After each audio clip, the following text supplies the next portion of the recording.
حضرت جنید بغدادی کہتے تھے کہ میں نے اخلاص ایک حجام سے سیکھا۔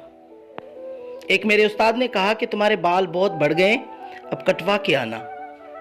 جیب میں پیسے کوئی نہیں تھے، پاس میں ایک حجام کی دکان تھی، چلا گیا تو دیکھا کہ وہ گاہک کے بال کاٹ رہا تھا۔ ان کو عرض کی کہ چاچا اللہ کے نام پہ بال کاٹ دو گے؟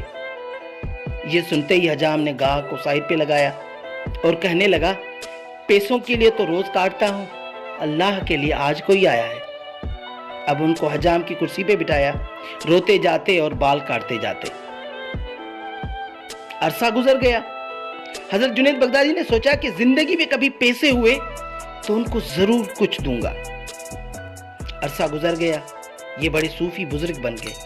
ایک دن ملنے کے لیے چلے گئے، واقعہ یاد دلایا اور کچھ رقم پیش کی تو حجام کہنے لگا اے جنید، تو اتنا بڑا صوفی بن گیا، تجھے اتنا نہیں پتا چلا کہ جو کام اللہ کے لیے کیا جائے اس کا بدلہ مخلوق سے نہیں لیتے۔